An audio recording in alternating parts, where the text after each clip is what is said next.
Hi hello welcome to our channel. So ఈరోజు మన ముందున్న గెస్ట్ వచ్చేసి కంచర్ల విజయ్ భాస్కర్ గారు, TDP senior leader. Hello sir. హ్మ్. సార్, విజయ్ సాయి రెడ్డి రీసెంట్ టైంలో అంటే హ్మ్. ఈ రోజు ట్వీట్ చూస్తే హ్మ్.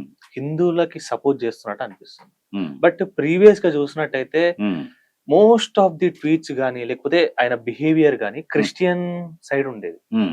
ఆయన పార్టీ లీడర్ క్రిస్టియన్ గావచ్చు. సో, ఆ సైడ్ ఉండేది. బట్ ఆయన హిందువే. హ్మ్. బట్ ఏ రోజు గూడా హిందువులకు అన్యాయం జరిగినప్పుడు ఆయన ముందుకు రాలేదు. హ్మ్. హిందువుల అన్యాయం గురించి మాట్లాడలేదు. టెంపుల్స్ కూలగొడుతుంటే గూడా అంత ఇంపార్టెంట్ ఏంటి హ్మ్. అన్నట్టు మాట్లాడారు. హ్మ్. సో, దాని గురించి మీరేం జెప్తారు? అసలు నాకు బాధాకరంగా ఉంది ఈ మతాలను గురించి మాట్లాడడం. ఎందుకంటే మతమౌఢ్యాలు, కులకుడ్యాలు కూలిపోవాలని మతములన్నీ మాసిపోవును. హ్మ్. మతములన్నీ మాసిపోవును. జ్ఞానం ఒక్కటే నిలిచి వెలుగునన్న గురజాడ వారసత్వాన్ని మనం పుణికిపుచ్చుకోవాలి గానీ, ఇంకా 21వ శతాబ్దంలో, 22వ శతాబ్దానికి చెరువులో ఉన్నాం. మరి ఇంకా కులాలను గూర్చి, మతాలను గూర్చి ఏదో మనకు తెలిసి తెలియక ఒక కులంలో పుడతాం, ఒక మతంలో పుడతాం. ఆదిమ మానవుడికి కులం లేదు, మతం లేదు. మధ్యలో వచ్చింది.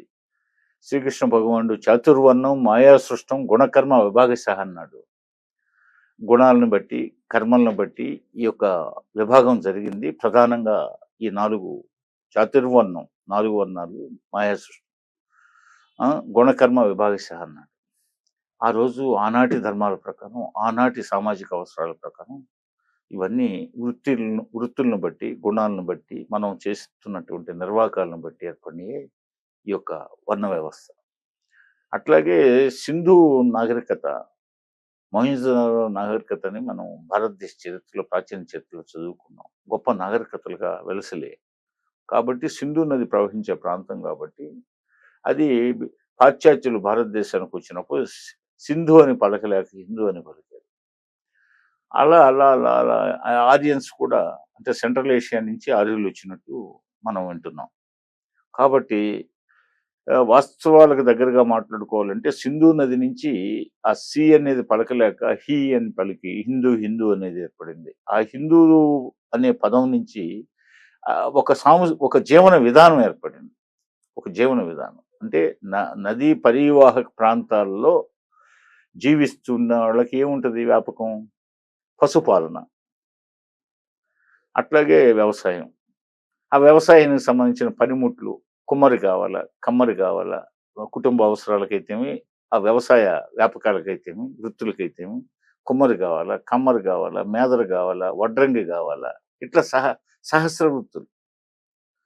సమస్త చిహ్నాలు. భారతదేశ నాగరికతను పెంపొందించడంలో ఈ కుల వృత్తులని చాలా గొప్పగా పనిచేసిన సందర్భాలు.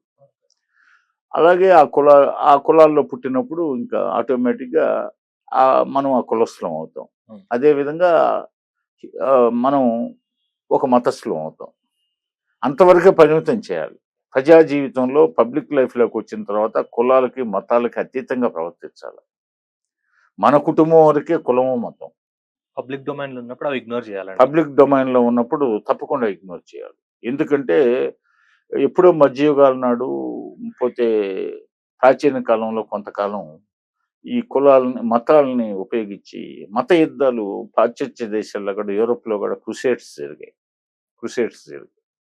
అట్లాగే కులాల వారీగా, మతాల వారీగా భారతదేశంలో కూడా చాలా ఖర్చులు, కార్పణ్యాలు కి దారి తీసిన సందర్భాలున్నాయి. ఇప్పుడు హిందూ మతంలో కూడా శైవేట్స్ అని, వైష్ణవేట్స్ అని అడ్డనామాల వాళ్ళు, నిలువు నామాల వాళ్ళు.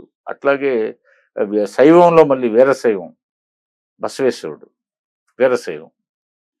అంటే ఇట్లా ఒక హిందూ మతంలోనే అనేక చీలికలున్నాయి. అట్లాగే దీంట్లో మళ్ళీ ఆది శంకరాచార్యులు ప్రబోధించినటువంటి అద్వైత మతం ఉంది. ద్వైత మతం ఉంది. విశిష్టాద్వైతం ఉంది. రామానుజ మతం. రామానుజాచార్యులు గాని, వల్లభాచార్యులు గాని, శంకరాచార్యులు గాని ఇట్లా అద్వైత మతము, విశిష్ట అద్వైతము, అద్వైతము ఇలా మతంలో మళ్ళీ ఇవి ఒక సెపరేట్ ఫిలాసఫీస్. అట్లాగే మా కులం గొప్పది, మా కులం గొప్పదని ఎవరి కులం వాళ్ళకి గొప్పది. అన్ని వృత్తులు గౌరవప్రదమైనయే. ఇప్పుడు మనకి గోల్డ్ స్మిత్ బంగారు పని చేసేవాళ్ళు. వాళ్ళు కావాలనో పర్లేదు ఆభరణాలకి. దైవానికి సంబంధించిన ఆభరణాలు తయారు చేయడానికైనా, మానవులు ధరించే ఆభరణాలు తయారు చేయడానికైనా మనకు గొలుసు అవసరం ఉందా లేదా? అవును. మనకు రజకులు అవసరం ఉందా లేదా? ఉంది. మన బట్టల్ని శుభ్రంగా వాష్ చేసి, శుభ్రంగా గంజి పెట్టి, శుభ్రంగా ఇస్త్రీ తోమేది ఎవరు? రజకులు. రాసుకో. వాళ్ళని గౌరవించాలనా పర్లేదా? మరి అట్లాగే పాత రోజుల్లో రాళ్ళు కొట్టేవాళ్ళు, పోతే గోడలు నిర్మించేది వడ్డెర కులస్తులు ఉండేవాళ్ళు. హ్మ్. వడ్డీ రాజులు అంటారు. వడ్డీ రాజులని ఇట్లా. వాళ్ళ అవసరం ఉందా లేదా? అట్లాగే మనకి అప్పుడు రాజుల కాలంలో పల్లకీలు మోయడానికి గాని, కొంత గైడెన్స్‌కి గాని, సైన్యంలో గాని ముత్తరాజులు వీళ్ళంతా ఉండేవారు. ముదిరాజులని ఇట్లా. మరి ఇప్పుడు ఎవరు లేకపోతే ఈ సమాజం నడుస్తుంది? అంటే వృత్తుల్ని ఏర్పాటు చేశారు. మీరు పలానా వృత్తుల్లో పనిచేయండి. మీరు పలానా వృత్తుల్లో పనిచేయండి. మీరు పలానా వృత్తుల్లో పనిచేయండి అన్నారు. అంటే సమాజ రథం ముందుకు సాగాలంటే ఈ వృత్తి పనోళ్ళు అవసరం. ఆ వృత్తులకు సంబంధించి దాన్ని ఒక కులంగా వీళ్ళు కమ్మరి, వీళ్ళు కుమ్మరి, వీళ్ళు మేదర అంటే మనకు బుట్టలు కావాలా? హ్మ్. బుట్టలు కావాలా? ఇప్పుడు మనం పండించినటువంటి రాసులు, నవధాన్యాలు బుట్టలకెత్తాలా? బుట్టలు ఎవరెళ్ళాలి? మేదర కావాలా? తడికెలు కావాలా? జల్లెళ్ళు కావాలా? జల్లెడంటే మన ఇప్పుడంటే టెక్నాలజీ మారింది. అప్పుడు జల్లెడంటే ఏంటి? వెదురు పుల్లలు, ఈత పుల్లలతో, తాటి పుల్లలతో తయారు చేసేవాళ్ళు. అట్లాగే అనేక సహస్ర వృత్తులు, సహస్ర చిహ్నాలుగా ఈ విరాజిల్లి సమాజం శాంతియుతంగా ఎంతో సహజీవనం చేసిన పరిస్థితుల్లో దుర్మార్గులు ఈ విజయసాయి రెడ్డి లాంటోళ్ళో, లేకపోతే జగన్మోహన్ రెడ్డి లాంటోళ్ళో వీళ్ళంతా వీళ్ళు పదవుల కోసం కొన్ని వర్గాల్ని రెచ్చగొట్టడం, కులాల పరంగా, మతాల పరంగా ఉన్నారంటే అసలు రాజ్యాంగం మీద ఇది భారతదేశం సెక్యులర్ కంట్రీ. లౌకిక రాజ్యం ఇది. ఈ లౌకిక రాజ్యంలో కులాలు, మతాలు రెచ్చగొట్టే వాళ్ళని ముందు లోపల పడేయాలి. హ్మ్. పోతే మీరు ఈ మతమౌఢ్యాన్ని, కుల కుట్యాలని కూలగొట్టాలి. హైదరాబాద్‌లో కంటే ఆ! ఏపీలో హ్మ్. ఇంకా కుల రాజకీయాలు, హ్మ్. కుల గొడవలు, హ్మ్. మత గొడవలు హ్మ్. ఇంకా ఈ 2025, హ్మ్. 26లో గూడా హ్మ్. జరగడానికి రీజన్ ఏంటి? అంటే అవకాశవాదం. ఏంలే వీళ్ళు ప్రజల మన్ననలు పొందడం చేతగాక. అంటే సబ్జెక్ట్ లేనివాళ్ళు. సబ్జెక్ట్ ఉండేవాళ్ళేమో ప్రజలను నమ్ముకుంటారు, సమాజాన్ని నమ్ముకుంటారు. సమాజానికి సేవ చేసి వాళ్ళ విస్తృతమైన సేవలతో వాళ్ళు పునీతులవుతారు. వీళ్ళకి సేవ చేయడానికి వీళ్ళకి బద్ధకం. సేవ చేయాలంటే సే సేవ పేరుతో రాజకీయాల్లోకొస్తారే గానీ, సేవ చేయాలనే దృక్పథం ఉండదు. అంటే సేవ అనేది ఒక బోర్డు తగిలిస్తారు. కానీ వాస్తవంగా ఇతరులు ఎదిగేది ఇష్టం ఉండదు వీళ్ళకి. పవన్ కళ్యాణ్ సాంగ్ ఉంటది. 'నారాజు గాకు' అలా చెప్తాడు. ఆహా! ఆ! ఆ! అలా ఇప్పుడు ఏంటంటే వీళ్ళు సేవ పేరుతో రాజకీయాల్లోకొచ్చి సేవా దృక్పథం ఉండదు వీళ్ళకి. ఈ కులాలు, మతాలను రెచ్చగొట్టడం, లేకపోతే ప్రాంతాల వారీగా విభజించడం, భాషల వారీగా విభజించడం, ఈ విధంగా విభజన పద్ధతులు. అంటే డివైడ్ అండ్ రూల్. కులాల్లో డివైడ్ అండ్ రూల్, మతాల్లో డివైడ్ అండ్ రూల్, ప్రాంతాల్లో డివైడ్ అండ్ రూల్. రాయలసీమ ఉద్యమం అనొచ్చు, ఉత్తరాంధ్ర ఉద్యమం అంటారు ప్రాంతాల వారీగా. లేకపోతే కులాలు, కులాల మధ్య చిచ్చు, లేకపోతే మతాల మధ్య చిచ్చు. ఇది కరెక్ట్ కాదు. వీళ్ళు రాజ్యద్రోహుల కిందకొస్తారు. ఓకే. రాజ్యద్రోహ నేరాలు ఆపాదించాలి వీళ్ళకి. హ్మ్. ఎందుకంటే ముఖ్యమంత్రిగా అతను ఇప్పుడు జగన్మోహన్ రెడ్డి ఎమ్మెల్యేగా ఉన్నాడు. విజయసాయి రెడ్డి రాజ్యసభ సభ్యుడిగా చేశాడు. వీళ్ళంతా రాజ్యాంగం మీద ప్రమాణం చేశారా లేదా? పైగా ప్రతిపక్ష నాయకుడిగా కొంతకాలం జగన్మోహన్ రెడ్డి ఉన్నాడు. అదేవిధంగా ముఖ్యమంత్రిగా చేశాడు. అదేవిధంగా ఒక రాష్ట్ర పార్టీకి అధ్యక్షుడు. విశాల దృక్పథం కలిగి ఉండాలన్నా పర్లేదు. హ్మ్. వాళ్ళకి విశాల దృక్పథం అంటే తెలియదు. ఏదో ఒక విధంగా ప్రజలను మభ్యపెట్టాలి. కులాల వారీగా రెచ్చగొట్టడం, మతాల వారీగా రెచ్చగొట్టడం, ప్రాంతాల వారీగా రెచ్చగొట్టడం. ఆ తానులో ముక్కే కదా విజయసాయి రెడ్డి. అవును. ఆ తానులో ముక్కే విజయసాయి రెడ్డి. అందుకని ఆహ్, అక్కడి నుంచి వచ్చిన వాడే కాబట్టి వాళ్ళ మధ్య అంతర్గత విభేదాలు ఉన్నాయి కొన్ని. కానీ అతను జగన్మోహన్ రెడ్డిని విడిచి తను పోలేడు. విజయసాయి రెడ్డిని వదిలి ఆయన ఉండలేడు. ఎందుకంటే వాళ్ళిద్దరు ఏ1, ఏ2లు కదా! ఏ1, ఏ2లు సిబిఐ కేసులు, ఈడీ కేసుల్లో. ఆ! పరస్పరం సహకరించుకోకపోతే ఇద్దరు శాశ్వతంగా దొరికిపోతారు. జైలు శిక్షకు గురవుతారు.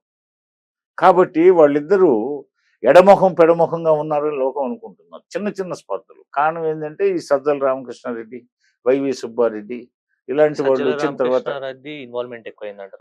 ఇన్వాల్వ్‌మెంటు వైవి సుబ్బారెడ్డి ఇన్వాల్వ్‌మెంటు, పోతే ఇంకా కొంతమంది ఈ అంబటి రాంబాబులు, పోతే ఈ యొక్క జోగి రమేష్‌లు వీళ్ళందరూ కలిసి విజయసాయి రెడ్డిని కొంచెం దూరం చేశారు. ఓకే. దూరం చేస్తే అందుకు కొంత మానసికంగా నొచ్చుకొని, నీ పాపాల్లో అన్నిట్లో నేను పాలుపంచుకున్న నేను పాపాల భైరవుడినే గదా! మరి నీ రహస్యం నాకు తెలుసు. నా రహస్యం నీకు తెలుసు. తిలా పాపం తలా పిడిగుడు పంచుకున్నోళ్ళమే గదా మనం. మరి వాళ్ళందరిని దగ్గరికి తీసావంటే దగ్గరికి తీసావనే కాడ కొంత విభేదాలొచ్చాయి. అట్లని ఎళ్ళిపోదామంటే ఈయన సుద్దపూస గాదు. ఇప్పుడు రేపు పొద్దున జగన్మోహన్ రెడ్డి ప మళ్ళీ ఈడీ, సిబిఐ, పోతే స్టేట్ సీఈడీలు, స్టేట్ సిట్‌లు అందరూ ఎంటర్ అవుతారు. అనేక కేసులున్నాయి రాష్ట్ర, కేంద్ర ప్రభుత్వాల ఆధ్వర్యంలో. ఈ కేసులన్నీ ముసురుకొనున్నాయి. మబ్బులు ముసురుకున్నట్టు ముసురుకున్నాయి. ఆయన రాజకీయ జీవితానికి గ్రహణం పట్టబోతుంది. కాబట్టి విజయసాయి రెడ్డితో అవసరం ఆయనకుంది. విజయసాయి రెడ్డికి ఆయన అవసరం ఉంది. పైకి వాళ్ళు విడిపోయినట్టు మీడియా అనుకుంటుంది. కానీ లోపల సహకరించుకుంటూనే ఉంటారు కేసుల విషయంలో. కాకపోతే ఈయనేంటంటే ఆయన దగ్గర రాజకీయంగా ఇమడలేకపోతున్నాడు. ఇన్ఫీరియారిటీ ఎక్కువైంది. వీళ్ళందరూ చేరి తన మీద ఏదో చెప్తున్నారని ఒక అనుమానం. జగన్మోహన్ రెడ్డి దగ్గర పాత స్థానం, తన హృదయంలో తనకి పాత స్థానం లేకుండా పోయిందని బాధాతప్త హృదయంతో ఉన్నాడే గాని, జగన్మోహన్ రెడ్డి హృదయపూర్వకంగా పిలిస్తే మళ్ళీ జగన్మోహన్ రెడ్డిని కౌగిలించుకోవడానికి సిద్ధంగా ఉన్నాడు విజయసాయి రెడ్డి. కాకపోతే ఆ హృదయపూర్వకమైన ప్రేమలు ఇద్దరి మధ్య లేకుండా పోయాయి. స్పర్ధలున్నాయి కొంత. కాకపోతే ఇద్దరు విడిపోలేరు. ఇద్దరు ఎడముఖం, పెడముఖంగా ఉండడమే. అయితే ఈ సందర్భంలో అక్కడ జగన్మోహన్ రెడ్డిని మెప్పించడానికి విజయసాయి రెడ్డి, మీరు అడిగారే, ఆయన గతంలో ఒక మతానికి సంబంధించి ఎక్కువగా ఉండేవాడు. హిందువుల దేవాలయాలు, విగ్రహాలు పడగొడుతుంటే, పోతే హిందువుల రథాలు తగలబెడతా ఉంటే, మరి ఇదేముంది చిన్న విషయం, అయి సహజంగా జరుగుతా ఉంటాయి అని విజయసాయి రెడ్డి అన్నట్టు మీరు అన్నారు కదా! ఆయనకి అలా కనిపించుంటాయి. అంటే జగన్మోహన్ రెడ్డి దగ్గర స్థానం పదిలంగా ఉండాలంటే అలా అడుగులకి మడుగులొత్తకపోతే అడుగులకు మడుగులొత్తాలి. అలా కాకుండా కరెక్టేను విగ్రహాలు చోరీ చేయడం తప్పేను. గోవిందరాజ స్వామి టెంపుల్ 100 కేజీలు బంగారం తాపడం చేయాల్సి ఉంటే తిరుపతిలో 50 కేజీలు చేశారు. మిగతా 50 కేజీలు మన వాళ్ళు దొంగిలిచ్చారు. అట్లాగే 32 విగ్రహాలు గోవిందరాజ స్వామి టెంపుల్‌లో స్మగ్లింగ్ చేశారు. అట్లాగే రథాన్ని తగలబెట్టారు. అట్లాగే రామతీర్థంలో విజయనగరం జిల్లాలో రాముడి విగ్రహాన్ని తల నరికేశారు. మరి ఇది తప్పు కదా! మన పాలనలో జరగడం అని విజయసాయి రెడ్డి అంటే తన స్థానం కోల్పోతాడు. అందుకని ఆయన జగన్మోహన్ రెడ్డి ఆరాధించే మతానికి తాళం వేయడం ప్రారంభించారు. ఓకే. తాళం వేయడం ప్రారంభించారు. ఆ తర్వాత ఇప్పుడేంటి జగన్మోహన్ రెడ్డితో ముందుగా నేను చెప్పినట్టు పెడముఖంగా ఉన్నాడు కదా! అందువల్ల ఇప్పుడు హిందూ మతంలో మెజారిటీ పీపుల్ భారతదేశంలో హిందువులు కదా! భారతదేశంలో అన్ని మతాలు ఉన్నాయి. అందులో మెజారిటీ పీపుల్ హిందువులు. కాబట్టి హిందువుల డబ్బా కొట్టాలా. ఇక్కడ మతం డబ్బా ఇప్పుడు కొడితే విజయసాయి రెడ్డి వైపు ఆయన సొంతంగా పార్టీ పెడతాడనేది ఆయన నిరగదీసేది ఏం లేదు. ఆయన ఓటు ఆయన భార్యది, ఆయనది, ఆయన కుటుంబ సభ్యులు ఓటేసుకోవాల్సింది. ఒక నియోజకవర్గానికి 170 స్థానాలకు దమ్ముంటే పోటీ పెట్టమను, 25 పార్లమెంట్లో పోటీ పెట్టమను. ఒక్కొక్క నియోజకవర్గంలో 100, 200 ఓట్ల కంటే రావు. అవి పొరపాటున ఇండిపెండెంట్‌గా వేసినా ఎవరికైనా వస్తాయి. 100, 200 ఓట్లు తెలిసి తెలియనోళ్ళు ఉంటారు.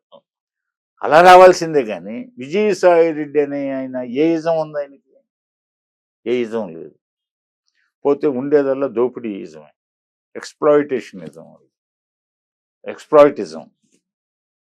ఎక్స్‌ప్లాయిటిజం. పోతే how to earn short cut roots అనే దాని మీద ఉంటది. అదే విధంగా ఆయన చార్టర్డ్ అకౌంటెన్సీ చేశాడు. కాకులు లెక్కలు చూపడంలో దిట్ట. కాకులు లెక్కలు, దొంగ లెక్కలు చూపడంలో. అదే విధంగా రాజకీయాల్లో శకుని పాత్ర పోషించాడు జగన్మోహన్ రెడ్డి దగ్గర. పోతే ఇతను ఎప్పుడు ప్రజల మనిషి కాదు. ఇతనేదో ఘంటసాల లాంటి గాయకుడు అయితే ఏదో ప్రజలను ప్రభావితం చేయగలడు. సచిన్ టెండూల్కర్ లాంటి బ్యాట్స్‌మన్ అయితే, ధోని లాంటి కెప్టెన్ అయితే ప్రభావితం చేయొచ్చు. గంగూలీ లాంటి కెప్టెన్ అయితే ప్రభావితం చేస్తాడనుకోవచ్చు. లేకపోతే ఇతను ఎన్టీ రామారావు లాంటి నటుడైతే ప్రభావితం చేస్తాడనుకోవచ్చు. లేకపోతే ఈయన గొప్ప సైంటిస్టా? కాదు. లేకపోతే ప్రపంచ ప్రఖ్యాత డాక్టరా? కాదు. ఏ విధంగా ప్రభావితం చేస్తాడు? ఆ మధ్య మళ్ళా నేను రాజకీయాలకు శాశ్వతంగా స్వస్తి చెప్పానన్నాడు. నాకు రాజకీయాల పట్ల విరక్తి కలిగింది. నేను ఇంకా నా జీవితం అంతా వ్యవసాయం చేసుకుంటానన్నాడు. 2 రోజులు వీడియోలు వదిలాడు. ఆయనేదో షార్ట్స్ ఏసుకొని ఒక పెస్టిసైడ్ పంపులో పవర్ స్ప్రేయర్‌లో పోసి ఆయన స్ప్రే చేస్తున్నట్టు మొక్కలకి. అదొక వీడియో వదిలాడు. దాంతో ఆయన వ్యవసాయదాడా? పోతే ఒకరోజు ఏదో ట్రాక్టర్ ఎక్కి సేద్యం చేస్తున్నట్టు. ఏదో వీడియోకి పరిమితం అది. ఆ తర్వాత మళ్ళా ఇప్పుడేందో కొత్త పార్టీ అంటాడు. ఇదిగో, అదిగో అంటాడు. అదిగో పులి, ఇదిగో తోక అంటుంటాడు. ఆయన పెట్టిన రోజు సంగతి. పెట్టితే ఏమవుతది క్లీన్ బౌల్ అవుతుంది. మహామహులు డాక్టర్ మర్రి చెన్నారెడ్డి గారు పెట్టిన మా నేషనల్ డెమోక్రటిక్ పార్టీ ఆఫ్ ఇండియానే ఆదరించలేదు. అట్లాగే నాదెండ్ల భాస్కరరావు ప్రజాస్వామ్య తెలుగుదేశం అని పెట్టాడు. దాన్ని ఆదరించలేదు. అదేవిధంగా ఇంద్రారెడ్డి తెలంగాణ సమితి ఒకటి పెట్టాడు. ఆదరించలేదు. అదేవిధంగా ఇంకా చాలామంది చాలా రకాలుగా పెట్టారు. కానీ కానీ ఎవరు ఆదరించలేదు. అవును. అట్లాగే ఆంధ్రలో కిరణ్ కుమార్ రెడ్డి గతంలో ఒక పార్టీ పెట్టాడు. ఇది మాజీ ముఖ్యమంత్రి. అవును. ఆయన పార్టీని ఆదరించలేదు. అదేవిధంగా చాలామంది పార్టీలు పెట్టారు. ఇక్కడ ఆదరించలేదు. Main party Telugu Desam party.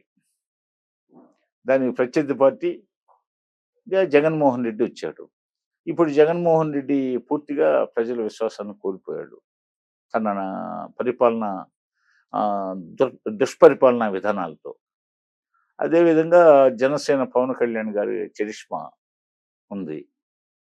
పోతే ఇటు తెలుగుదేశం బలమైన వ్యవస్థాగతమైనటువంటి వటవృక్షంగా నాటుకుపోయినటువంటి తెలుగుదేశం పార్టీ, పవన్ కళ్యాణ్ గారి చరిష్మా, మోడీ గారి కేంద్ర ప్రభుత్వ విధానాల విషయంలో సహకరిస్తున్న తీరు, ఇవన్నీ మాకు ప్లస్ పాయింట్స్. మరి విజయసాయి రెడ్డి పార్టీ పెట్టి ఏం చేస్తాడు? నేను చెప్తున్నా, ఇదే నోట్ చేసుకోండి.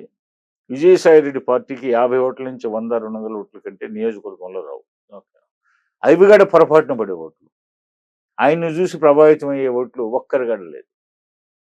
ఆయన సొంత పంచాయతీలో, సొంత నియోజకవర్గంలోనే అది సర్వేపల్లి నియోజకవర్గానికి వస్తుంది, నెల్లూరు జిల్లాలో.